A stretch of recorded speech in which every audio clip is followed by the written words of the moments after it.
Hi friends, welcome back to my channel. ಇದು ತುಂಬ ದಿನ ಆದಮೇಲೆ ವಿಡಿಯೋ ಮಾಡ್ತಾಯಿದ್ದೀನಿ. ನಾನು ಸ್ವಲ್ಪ ಬ್ಯುಸಿ ಇದ್ದಿದ್ದರಿಂದ ಮಾಡೋಕ್ಕಾಗಿಲ್ಲ. ಆಗಲೇ 3 ವೀಕ್ಸ್ ಆಗೋಯ್ತು. ಇದು ನಾನು ನನ್ನ ಮಗಳು ದೇವಸ್ಥಾನಕ್ಕೆ ಹೋಗಿದ್ವಿ. ಅದು ಚಿಕ್ಕಪೇಟೆನಲ್ಲಿದೆ, ಮೆಜೆಸ್ಟಿಕ್ ಹತ್ರ. ಲಕ್ಷ್ಮೀ ಹಯಗ್ರೀವ ಸ್ವಾಮಿ ಅಂತ. ಹೌದು, ಅವಳು ಎಕ್ಸಾಮ್ ಸ್ಟಾರ್ಟ್ ಆಯ್ತಲ್ಲ, ಅದಕ್ಕೋಸ್ಕರ ಪೂಜೆ ಮಾಡಿಸ್ಕೊಂಬರೋಣ ಅಂದ್ಬಿಟ್ಟು ಹೋಗಿದ್ವಿ. ಅದ್ರ ಜೊತೆಗೆ ಅಣ್ಣಮ್ಮ ದೇವಸ್ಥಾನಕ್ಕೂ ಹೋಗಿದ್ವಿ. ಆದರೆ ಅಲ್ಲಿ ವೀಡಿಯೋಸ್ ಎಲ್ಲ ಮಾಡೋಂಗಿರಲಿಲ್ಲ. ಸ್ವಲ್ಪ ಫೋಟೋಸ್ ತೊಗೊಂಡ್ವಿ. ಅದಾದಮೇಲೆ ಒಂದು ಎಕ್ಸಾಮ್ ಆಯಿತು ಸಾಟರ್ಡೆ 15th. ಅದಾದಮೇಲೆ ಸಂಡೇ ನಮ್ಮ ಅಪ್ಪಂಗೆ ಆಪ್ರೇಷನ್ ಆಗಿದೆ, ಹಾರ್ಟ್ ಆಪ್ರೇಷನು ಮೈಸೂರಲ್ಲಿ. ಅದು ನೋಡ್ಕೊಂಬಂದಿದ್ವಿ ಹೋಗಿ. ಮತ್ತೆ ಊರಿಗೆ ಹೋಗಿ ಇರಲಿಲ್ಲ, ನೋಡೋಣ ಅಂತ. ಅದು ಮಧ್ಯೆ ಸ್ವಲ್ಪ ಕೆಲಸ ಇದ್ದಿದ್ದರಿಂದ ಟೈಮ್ ಸಿಕ್ಕಿರಲಿಲ್ಲ. ಅದಕ್ಕೆ ಎಲ್ಲರೂ ಬೆಳಗ್ಗೆ ಹೋಗಿ ಸಂಜೆ ಬರೋಣ ಅಂದ್ಬಿಟ್ಟು ಹೋದ್ವಿ. ಬೇಗನೆ ಬಿಟ್ವಿ.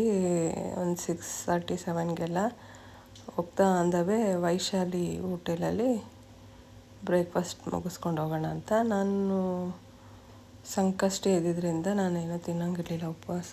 ಅದಕ್ಕೋಸ್ಕರ ನಾನೇನು ತಿನ್ನಲಿಲ್ಲ. ಇವ್ರು 3 ಜನ ಅಷ್ಟೇ ಇಡ್ಲಿ ತಿಂದರು. ಅದಾದಮೇಲೆ ಅಲ್ಲೇ ನೋಡಿ, ಈ ಥರ ಬೈಕಲ್ಲಿ ರೈಡ್ ಬರ್ತಾರೆ. ಅವರು ತುಂಬ ಜನ ಇದ್ದರು. ಅಲ್ಲೇ ವೀಡಿಯೋಸ್ ಎಲ್ಲ ಮಾಡ್ತಾಯಿದ್ರು. ಆದರೆ ಅದು ನಾನು ತೆಕ್ಕೊಳ್ಳೋಕ್ಕಾಗಿಲ್ಲ ವೀಡಿಯೋನ.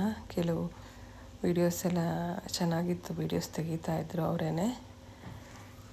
ತುಂಬ ಜನ ಇದ್ದರು. ತುಂಬ ಸಾಟರ್ಡೆ ಸಂಡೇ ಹೋಗ್ತಾರೆ ಅನಿಸುತ್ತೆ. ಅದಾದಮೇಲೆ ಬಂದು ಸ್ವಲ್ಪ ಹೊತ್ತು ಕೂತಿದ್ದು. ಅಲ್ಲೇ ನಮ್ಮ ಅಮ್ಮನ ಮನೆ ಎದುರುಗಡೆ ಒಬ್ಬರು ಮನೆಯಲ್ಲಿ ಹೂವು ಬಿಟ್ಟಿತ್ತು. ಅವರು ಆಂಟಿ ಇರಲಿಲ್ಲ ಅಂದ್ಬಿಟ್ಟು ನಾನು ನಮ್ಮ ಅಮ್ಮನೇ ಬಿಡಿಸ್ಕೊತಾ ಇದ್ವಿ. ನನಗೂ ಪೂಜೆಗೆ ಆಗುತ್ತೆ ಅಂದ್ಬಿಟ್ಟು ನೋಡಿ ಬಿಡಿಸ್ತಾ ಇದ್ದೀವಿ. ತುಂಬಾ ಬಿಸಿಲು ಈ ಸಲ ಅಂತೂ. ಬಿಸಿಲು ತುಂಬಾ ಇದೆ. ಯಾವಾಗೂ ಶಿವರಾತ್ರಿ ಆದಮೇಲೆ ಬಿಸಿಲು ಸ್ಟಾರ್ಟ್ ಆಗ್ತಾಯಿತ್ತು, ಆದರೆ ಈ ಸಲ ಶಿವರಾತ್ರಿಗೂ ಮುಂಚೆನೇ ಬಿಸಿಲು ಬಂದುಬಿಟ್ಟಿದೆ. ಮತ್ತು ಎಲ್ಲೂ ಹೋಗಲಿಲ್ಲ, ಏನು ಪ್ಲ್ಯಾನ್ಸ್ ಎಲ್ಲ ಏನು ಇರಲಿಲ್ಲ. ಅದಾದಮೇಲೆ ಅಲ್ಲೇ ಊಟ ಎಲ್ಲ ಮಾಡಿ ನಮ್ಮಮ್ಮ ಹೋಳಿಗೆ ಮಾಡಿದ್ರು.